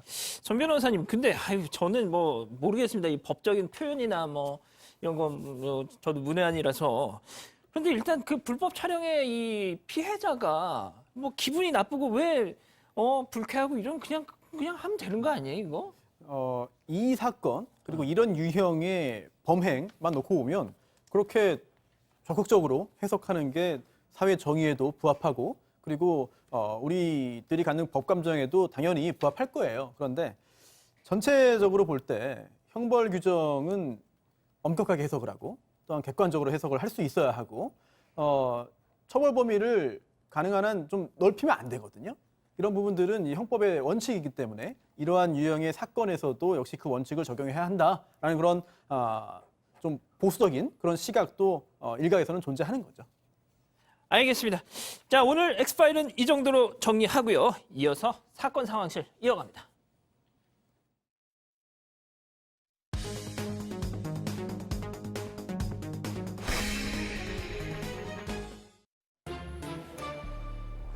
지금 이 시간 사건 상황실에 올라온 화제의 뉴스 전해드립니다. 서울 강서구의 한 다세대 주택에서 숨진 채 발견된 일가족이 기초생활보장 수급자였던 것으로 확인됐습니다. 그제 낮 2시 반쯤 서울 강서구의 한 다세대 주택에서 2명의 여성과 남성 1명이 숨진 채 발견됐습니다. 이들은 어머니와 아들 그리고 친척 관계인 여성으로 파악됐는데요. 일가족 3명이 모두 기초생활보장 수급자였던 것으로 확인됐습니다. 또 어머니는 평소 우울증을 앓고 있었고 아들 역시 관절 관련 질환이 있어 거동이 불편해 경제활동을 하기 힘든 상태였는데요. 경찰은 시신 부검 결과 가족이 일산화탄소에 중독됐을 가능성이 높다고 밝혔습니다. 아파트 단지 주변에서 황당한 사고가 일어났습니다. 지난달 25일 인천 서구의 한 아파트 단지 검은 옷을 입은 여성이 비틀거리며 건널목을 건너는데요. 그런데 이 여성 갑자기 스르르 넘어집니다. 달려오던 차에 몸이 닿자 정신을 잃은 듯 도로로 쓰러지는데요. 마치 여성이 차에 부딪힌 것처럼 보이죠. 경찰에 영상을 넘긴 목격자는 여성이 구급차를 타고 갔다며 여성이 처벌을 받게 될지 의문을 제기했는데요. 현재 누리꾼들 사이에서는 보험 사기다, 만취했거나 지병이 있는 거다 이런 다양한 의견이 쏟아지고 있습니다. 야, 저 영상 말이죠. 저도 봤는데, 저도 처음에는, 야, 이건 너무 연기다, 이거는. 이제 뭐 약간 딱 차가 왔을 때, 하고 이렇게 넘어지는 그 모습이 말이죠. 자, 그런데 어떠세요? 변호사님 보시기에는? 이제 말로만 들었을 때랑 영상을 볼 때랑 또 느낌이 좀 많이 달라지네요. 저 영상만 보면 뭔가 수상하다. 뭔가 자연스럽지 않다라는 느낌을 지울 수 없고요. 따라서 일단은 교통사고를 당한 그런 또 횡단보도 근처에서 교통사고를 당한 피해자 신분이겠지만 또 상황에 따라서는 수사 대상이 될 가능성도 완전히 배제할 수는 없다라는 생각이 들고요. 또 만약에 수사를 진행하게 된다면 또는 수사 필요성을 판단하기 위해서는 전과 여부를 좀 확인할 필요가 있겠습니다. 그리고 또 지금 현재의 재정 상황, 과연 현재 그 재산적인 상황이 어떤가 등도 봐야 될 것이고요. 또 저렇게 범행이라면 혼자 결심하고 혼자 감행하기 쉽지 않아요. 예. 그래서 그 직전에 누군가와 주고받은 연락이 있는지 아하. 여부도 파악을 해봐야 될 것 같습니다. 뭐 진짜 좀 참고를 해야 될 내용을 말씀해 주셨습니다. 자, 이 기자, 저는 이 강서구 일가족 사연 처음에 보도가 나왔을 때, 이거를 보도를 해야 되나 말아야 되나 저도 솔직히 좀 고민을 했었는데, 일단 부검 결과가 나왔네요. 네, 일단 이 부검, 이 숨진 사람들의 겉모습을 보면은 어느 정도 뭐가 있었는가 추측을 할 수 있습니다. 그런데 이런 외력이 작용이 의심될 만한 흔적이 전혀 발견되지 않았다라고 해요. 그럼 겉모습은 크게 특이점이 없는 상황입니다. 근데 한 명은 이 혈액 간이 검사에서 일산화탄소 중독 가능성이 높은 것으로 좀 파악이 됐다라고 해요. 그런데 이제 이 시신들의 상태가 좋지 않아서 정확한 사망 시점이 추정하는 건 어렵지만 그래도 한 3일 정도 지난 것으로 파악이 되고 있는 상황입니다. 그리고 이 혈액 검사에서 직접적인 사인이 드러나지 않은 나머지 2명에 대해서도 혹시나 모를 이 약물 검사, 약물이 사용됐을 그리고 약물의 중독으로 사망했을 가능성이 있기 때문에 이런 것들을 진행한 후에 이 종합적으로 사망 경위 등을 수사내갈 방침입니다. 소장님 이 기초 수급자셨네요. 네. 또 마음이 너무 아프죠. 그 세 분이 다 지금 기초 수급자고요. 그다음에 이제 어머니 아까 얘기하신 것처럼 어머니께서는 이제 깊은 우울증이 있었고 예. 이 아들은 희귀난치성 질환이 있었고 또 같이 사망하신 분도 기초생활보장 수급자였다고 합니다. 지금 구청에서는 그래도 이 가정이 의료급여도 받고 있고 생계급여, 주거급여도 다 받고 있기 때문에 복지 사각지대로 보기도 어렵다 지금 얘기는 하고 계시다고 하는데요. 예. 저는 개인적으로 이 심리부검이라는 말도 있잖아요. 그런 것처럼 심리복지 사각지대 혹은 마음복지 사각지대 이런 것도 있다라고 보는데 딱히 뭐 쌀이 없어서가 아니라 아무도 우리 가정의 고통을 같이 해주지 않는다는 그런 절망에서 나오는 그런 극단적인 선택인 것도 있습니다. 그렇군요. 알겠습니다. 김 아나운서 다음 소식 이어서 전해주시죠. 세금을 낼 돈이 없다는 고액 체납자의 변명, 과연 사실일까요? 지난달 경기 용인의 한 아파트입니다. 지방세 6천만 원을 내지 않은 체납자의 집인데요. 아내는 옆에 남편이 서 있는데도 같이 살지 않는다고 억지를 씁니다. 돈이 없어서 세금을 못 낸다던 부부. 하지만 단속반이 집을 수색하자 명품 시계와 가방, 수천만 원의 현금 다발이 쏟아져 나오는데요. 지방세 1,000만 원을 내지 않은 포천의 한 체납자는 7천만 원 상당의 요트를 보유하고 있다가 덜미를 잡히기도 했습니다. 경기도는 적발된 고액 체납자들에게서 20억 원 상당을 징수 및 압류했습니다. 김포에 있는 물류업체 냉동창고에서 암모니아가 누출됐습니다. 건물을 향해 물을 뿌리는 소방대원들, 암모니아 가스를 희석하는 건데요. 오늘 새벽 5시쯤 경기 김포에 있는 한 물류업체 냉동창고에서 암모니아 누출 사고가 발생했습니다.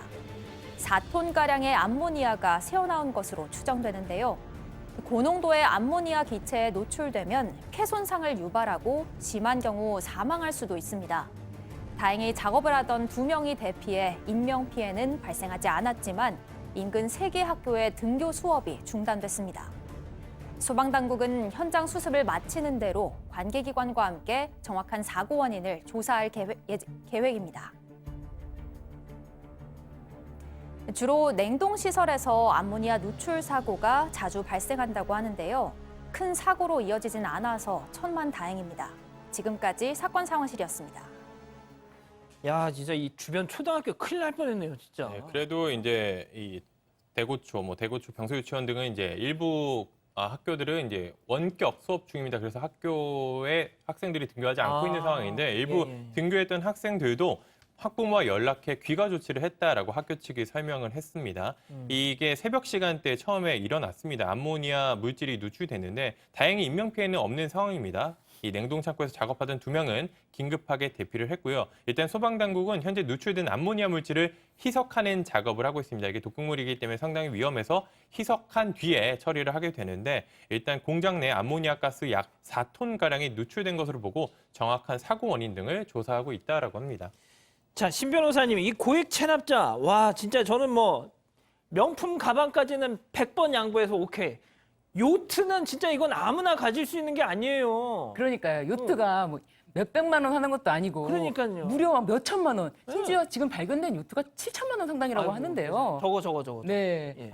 저 진짜 야. 훌륭하네요, 요트가. 그런데 확실히 이번 뭐 그렇게 고급이라고는 하기는 어려운데 그래도 저는 없죠. 네, 그런데 이번 사건을 통해서 확실히 우리가 알 수 있는 거는 세금은 돈이 있는 사람들한테 부과되는 것이다. 세금은 소득 또는 재산이 있는 곳에 부과되기 때문에 고액 체납자일수록 집에 들어가 보니 아예 뭐 금 거북이도 있고요. 아이고. 그리고 명품 시계 막 수천만 원 상당하는 명품 시계도 있고 심지어 1억 5천만 원의 체납액이 있던 사람한테 들어갔더니 예. 현장에서 바로 7,500만 원을 내면서 나머지 야, 7,500만 원도 진짜. 곧 내겠다고 약속을 했다는 거예요. 야. 역시 고액 체납자들은 돈이 없어서 못 내는 것이 아니었다. 이런 사실을 좀 확인할 수 있었습니다. 그러네요. 아니 근데 그 가택수색 뭐 어떻게 해서 이루어진 거죠? 상당히 치밀하게 그 대상을 선정했습니다.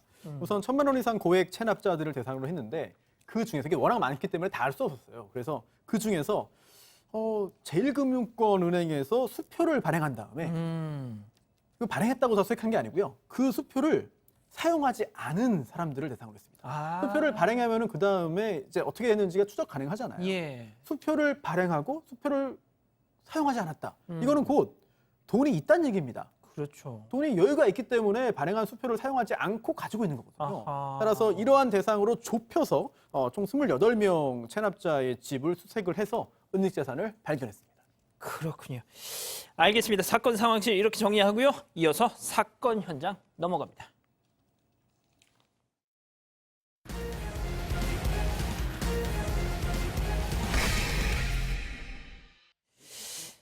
자, 신개념 소통방송 사건반장. 저희는 우리 가족 여러분들의 사연 소개해드리고 있습니다. 해시태그 사건반장 해서 인스타 등등에 올려주시면 지금 이 시간 통해서 소개해드리죠. 그런데 오늘은 사연이 없습니다. 자, 일단 사건 사고 속 생생한 현장 소식 전해드리는 제가 아직 복지 포인트가 좀 많이 남아가지고요. 걱정하지 마시고 많이 보내주십시오. 예, 자, 찾아갈 첫 번째 현장 터키로 가보시죠. 버스만 나오면 불안해요. 버스도 난 진짜 불안하죠. 버스 고속도로 불안하고 버스 불안한데 일단 운행 중인 시내버스입니다. 근데 뭐 날라오는 거 아니에요 지금? 갑자기 버스가 서더니 승객들이 우왕좌왕하면서 황급히 내리기 시작합니다. 심지어 이제 뒤쪽에 있는 문은 열리지도 않았는데 이때 이제 버스 앞문이 열리면서 승객들은 물론 버스 운전기사까지 앞문으로 운전기사 맨 나중에 나가야 빠져나갑니다. 맞습니다. 그래야 되는데 일단 승객들과 함께 내렸습니다. 이제 다른 승객 밀치는 사람들도 좀 보이고 있는데 상당히 좀 급박해 보입니다. 근데 왜 저러는 거예요? 네, 이제 승객들이 다 내린 뒤에 버스 내부 영상을 보니까 저기 희뿌연 연기가 퍼지고 있죠. 그리고 1분도 지나지 않아서 연기로 가득 찹니다. 네, 맞습니다. 뒤쪽에 불이 붙은 건데 저렇게 불이 활활 나중에 타올랐는데 당시 한 20여 명 정도 승객들이 타고 있었다라고 해요. 운전하던 버스 기사가 계기판에서 이상을 알리는 경고등을 확인했고 승객들에게 빨리 대피하라면서 앞문을 딱 열어준 거예요. 버스 기사가 저렇게 대처하지 못했더라면은 자칫 문이 닫힌 상태였으면은 큰 사고로 이어질 뻔했습니다. 그러니까 대처한 것까지 좋았는데 맨 마지막에 나가야지 자기가. 더 그랬으면은 더 아름다운 장면이 연출될 수도 있는데 뭐 사람 마음이란 게 어떻게 될지 모르니까요. 뭐 아무튼 알겠습니다. 자, 다음 현장 미국으로 이어갑니다. 이건 뭐 하고 있죠 지금? 네, 아파트 계단에 올라가는 한 남성이 뭔가 하고 있는 것 같습니다. 이 계단 손잡이를 열심히 문지르는 것 같은데 저기 손에 든 걸로요. 뭔가 문지르고 있어요. 그래서 뭐 수건인가 벌레인가 뭐 이상한데 보셨어요 저게 뭔지? 뭐예요 저거? 저게 베이컨이에요. 먹는 베이컨. 왜 저래요? 저게 왜 그런가 저도 봤는데 계단 손잡이 그리고 아파트 외벽 문 손잡이 이런 거 다 베이컨으로 비벼냈습니다. 아니 심지어 뭐 이제 코로나 때문에 무슨 소독을 하는 건 봤지만은 네, 베이컨으로 왜 저러죠? 저게 왜 그런가 봤더니 베이컨이 뭘로 만들었을까요? 돼지고기죠. 아 돼지고기인가요? 네, 저는 돼지고기. 서로 된 걸 먹었던 것 같은데. 베이컨이 소도 있는지 저는 모르겠는데 일단 저게 왜 저런 행동을 했는지 일단 피해를 입은 주민의 이야기 준비되어 있습니다. 인터뷰 먼저 들어보겠습니다. 네네. Staircase, the railing, the door frame, everywhere. And it was so unfortunate because when my kids came home earlier, you know, they had touched those places in order to enter. And we don't necessarily, bacon isn't our kryptonite. However, if anybody rubs meat on your surface and walls, then it would be uncomfortable. I do think he definitely hates us and he's trying very hard to make us feel uncomfortable. But yeah, I do feel it's a hate crime. 아니 근데 그 증오 범죄와 베이컨이 어떤 상관관계가 있는 거죠? 왜 그럴까요? 이게 종교 문제가 있었던 거예요.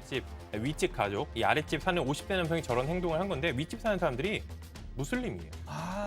근데 돼지고기를 금기시하는데 하하. 이 무슬림 가족을 모욕하려고 저런 식으로 돼지고기를 들고 다니면서 막 문지른 거예요. 사람들이 만질 수 있는 곳에. 근데 이 종교적인 문제로 돼지고기를 멀리하는 사람들한테 저런 식으로 행동을 했던 겁니다. 근데 지난 1월부터 윗집 가족을 저렇게 괴롭히기 시작했다라고 하는데요. 전화번호를 교환한 이후에는 끊임없이 문자 메시지도 보내고 지금 CCTV 향해서 막 뭐 이런 거예요? 네, 지금? 맞습니다. 그리고 시비를 걸거나 이유 없이 조롱하기까지 했다라고 합니다. 이게 또 이게 혐오 범죄인 게 9.11 테러는 무슬림이 벌인 일이라면서 당신들 테러리스트 아니냐 이런 식으로 경찰에 고소까지 했다라고 해요. 저건 약간 금도를 넘은 것 같은데요. 네, 이제 직접 뭐 신체적인 해를 가한 건 아닙니다. 그래도 이제 종교다가 다르다는 이유로 저렇게 피해를 주고 있는 게 명백한 범죄죠. 그래서 남의 집에 저렇게 베이컨에 문지른 50대 남성 저 사람이군요. 네, 희롱 그리고 스토킹 범죄, 증오 범죄 혐의로도 기소가 됐고요. 오늘 27일에 첫 재판을 앞두고 있다고 합니다. 전 변호사님, 만약에 우리나라에서 저러면 뭐 적용할 혐의가 있을까요? 일단 벽이나 아니면 저 손잡이에 문질렀잖아요. 예. 그럼 본래 용도에 쓰지 못하게 해한 걸로도 볼 수 있어요. 따라서 뭐 차별금지법 등이 현재 그 법제화되지 않은 상황에서는 그런 그 재물손괴 등에 혐의가 되지 않을까 싶기도 하고 또 경우에 따라서 어디까지 가서 저걸 문질렀는지 모르겠지만 주거침입. 물론 뭐 본인도 저 건물에 이제 거주를 하고 있습니다만 만약 그 이웃집의 그런 주거를 본격적으로 침입했다면 그 그럴 수 부분도 있겠네요. 가능성을 염두에 둘 수 있겠죠. 알겠습니다. 자, 다음은 보츠와나로 가보시죠. 야생동물 공원입니다. 그 안에 있는 예. 캠핑장인데요. 오, 네. 그럼 뭐가 나왔는데? 네, 텐트 안에서 뭐가 나오죠? 예. 네, 뭘 물고 나옵니다. 자세히 보면 이게 저게 사자입니다.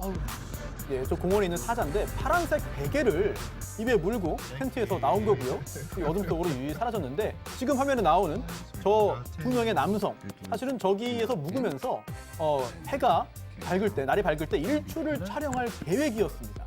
그래서 잠깐 나와서 양치질하고 텐트로 돌아왔더니 주변에 그 수컷 사자 한 마리가 이제 배회하고 있던 거예요. 세상에. 그래서 당연히 무섭죠. 예. 놀라서 차에 올라탄 상태였습니다. 그런데 아니 네. 그런데 지금 진짜 천만 다행이네요. 그럼요. 없었으니까. 예, 다행히 텐트 안에 없었는데 그런데 이제 보니까 뭐 베개도 물고 밖으로 나온 거예요. 그런데 그게 끝이 아니고요. 어슬렁어슬렁거리다가 그 사자가 다시 텐트 쪽으로 온 거예요. 또 다시 들어가더니 이번엔 또 또 물고 나옵니다. 또 뭐 침낭 아, 침낭. 또 물고 나오고 그래서 이 남성들이 이제 야 이건 안 되겠다 싶어서 차 안에서 경적을 이제 울렸어요. 예. 그런데도 사자가 이제 나오지도 않고 이렇게 있던 상황이죠. 결국은 경적을 울리니까 이제 나중에 많이 울리니까 깜짝 놀라가지고 그제서야 텐트 밖으로 나왔습니다. 아니 보통 우리나라 같은 경우는 뭐 캠핑 가봤자 길냥이들 정도 다니는 네, 게 있는데 저긴 들깨 케이스가 정도. 다르네요. 그렇습니다. 스케일이 다르네, 스케일이. 네. 차가 있고 또 차에서 이렇게 소리 냈는데도 계속 배회를 하고 있다가 또 이런 거 보면은 뭐 사람을 뭐 두려워하지도 않는 것 같고 또 그렇다고 또 사람을 공격할 생각도 없어 보이고 그러네요. 이제 호기심 많은 사자 아닌가 싶은데 나중에 들어가 봤어요 안으로. 예. 그랬더니 텐트 안쪽 뭐 침낭, 가방에 이빨 자국들이 나 있었습니다. 세상에. 다행히 그 남성 2명은 다치지 않고 저 일을 이제 마무리할 수 있었습니다. 그랬군요. 알겠습니다. 자, 다음은 중국으로 이어갑니다. 아, 지금 비가 많이 오네요. 네. 고속도로인데요. 중국 저장성의 한 고속도로. 방금 네. 변호사님 못 보셨죠? 번쩍했죠? 예. 네. 오, 예, 벼락 맞았습니다. 벼락. 벼락 쳐가지고 예. 맞았는데 운전 중에 자동차 이제 보닛 부분에 앞부분에 이제 벼락이 떨어진 겁니다. 자, 그러면 운전자는 괜찮나요? 네, 다행히 운전자는 안 다쳤거든요. 그런데 지금 보시는 대로 차는 바로 고장이 났어요. 아, 지금 나갔어. 네네. 지금 보시는 대로 오른쪽 사이드 미러 유리가 깨졌죠. 그러네요. 네, 그리고 멈췄다가 다시 출발하려고 이제 가속 페달을 밟았는데 차가 움직이지 않았다고 합니다. 또 블랙박스도 이제 망가졌거든요. 자동차가 이제 금속으로 돼 있잖아요. 그렇죠. 외부가. 그러다 보니까 직접 벼락이 쳐도 벼락을 자동차에 맞아도 이게 지표면으로 흘러가기 때문에 운전자는 대체로 안전하거든요. 그래서 평야 지역에서 벼락이 칠 때 나무 밑으로 가면 안 된다. 대신 자동차 안으로 들어가라. 그게 더 안전하다라는 이야기들을 전문가들이 하고 있습니다. 변호사님 과학 잘하셨군요. 학교 다닐 때. 못했습니다. 자, 예. 문과 일단. 자, 다음은 동물이 주인공인 태국으로 가보시죠. 저건 무엇일까요? 네, 누군가 저렇게 팔을 뻗어서 바위 안으로 음식을 내밀고 있는데 안쪽을 보면은 보셨어요? 얼굴 빽동 내밀고 뭐 있잖아요. 있는데요? 네, 강아지 한 마리가 저렇게 바위 밑에 갇혀 있는 상황인데 지금 코 긴 귀여운 강아지가 보이는데 배가 많이 고팠는지 사람이 내민 저 먹이를 잘도 받아 먹고 있는 아니, 상황. 쟤는 왜 저기 갔어요? 저게 참 안타까운데 저 강아지는 지난 1일 주인과 함께 한 불교 사원을 찾았다가 실종됐다고 해요. 근데 처음에 없어졌을 때 다른 강아지랑 놀고 있는 줄 알고 그냥 대수롭지 않게 여겼다가 이틀 동안이나 나타나지 않는 거예요. 그래서 이제 한 사흘째 되는 날 주인이 이제 강아지가 바위 아래 갇혀서 울고 있는 거를 발견해냈습니다. 예. 강아지를 찾기는 했는데 저기 바위 아래 완전히 끼어 있어가지고 꺼낼 수가 없게 되자 이 동물 구조대에 요청을 했다고 합니다. 세상에 얼마나 배가 고팠을까요? 네, 그럴 수밖에 없는데 구조대는 그 다음 날이 돼서야 도착을 했다라고 해요. 그래서 저렇게 기계를 이용해서 조금씩 바위를 부숴내면서 이야. 강아지 얼굴을 조금 보기 시작했고 하지만 저 세상에. 바위가 한 20톤이나 될 정도로 커서 시간이 꽤 오래 걸렸다라고 해요. 저기 상당히 크잖아요. 예. 기계로 조금씩 해서 조금씩 쪼개서 구조한 지금 건데 나온다. 네, 나중에 이제 깜깜한 밤이 되어서야 구조대가 강아지를 구조하는 데 성공했다라고 합니다. 지금처럼요. 5일 만에 이 모습을 드러냈는데 처음에는 저렇게 서 있는 것조차도 힘들어야 했다라고 해요. 적어도 막 되게 힘들어 보이잖아요. 그래서 약간의 탈수 증세를 보이기는 했는데 그래서 다행히 건강하게 구조됐다라고 합니다. 아유, 다행입니다. 천만다행입니다. 자, 마지막 동물이 있는 중국으로 가보시죠. 이거 뭐예요? 이거 저게 레브라도 리트리버 한 마리인데 동물은 우리 앞에 앉아 있는데 그 옆에 보이죠? 무늬가 딱 보이시죠? 고양이는 아닐 것 같아요. 네, 호랑이에요. 호랑이 3마리가 저렇게 꼬물꼬물 거리고 있는데 세상에. 또 엄마라고 생각하는 건지 새끼 호랑이들이 막 등 타고 놀기도 하고 막 꼭 붙어가지고 떨어지지 않으려고 해요. 막 몸도 비비면서 장난도 치는데 저 걔는 귀찮으지 않은지 아주 그냥 자기 애들인 양 저렇게 가만히 지켜보고 있습니다. 아니, 호랑이 엄마 어디 갔어요, 지금? 이 어미 호랑이가 새끼들이 호랑이들한테 젖도 주지 않고 육아를 거부하고 있는 세상에. 상황이라고 해요. 야, 가끔씩 동물들은 저런 경우가 있다라고 하는데 이 동물원에서는 엄마 역할을 할 동물을 찾다가 아무래도 저렇게 친화력이 뛰어난 이 레트리버를 찾은 것 같습니다. 그래서 엄마 역할을 진짜 엄마 호랑이 대신해서 톡톡히 하고 있습니다. 이제 근데 쟤도 별로 그렇게 육아에 관심이 없어 보이는데. 그래도 저희 표정은 저래 보여도 좋아하는 것 같아요. 근데 이제 많이 잘하면은 저게 이제 계속 같이 지낼 수는 없는데 현재까지는 행복하게 잘 지내고 있다라고 합니다. 신 변호사님 어떻게 보셨어요, 저거? 정말 난데없이 웬 독박육아 이런 표정인데요. 독박육아 그러네요. 알겠습니다. 자, 이 정도로 오늘 현장은 정리하죠. 자, 잠시 30초간 전하는 말씀 듣고 오시죠. 채널 고정, 리모컨 돈 터치. 평일 대중교통 타잖아 내 차 두고 그래서 다이렉트로 아껴준다고 KB 다이렉트라면 대중교통 할인 특약, KB 손해보험 마일리지 할인 특약도 동시가입.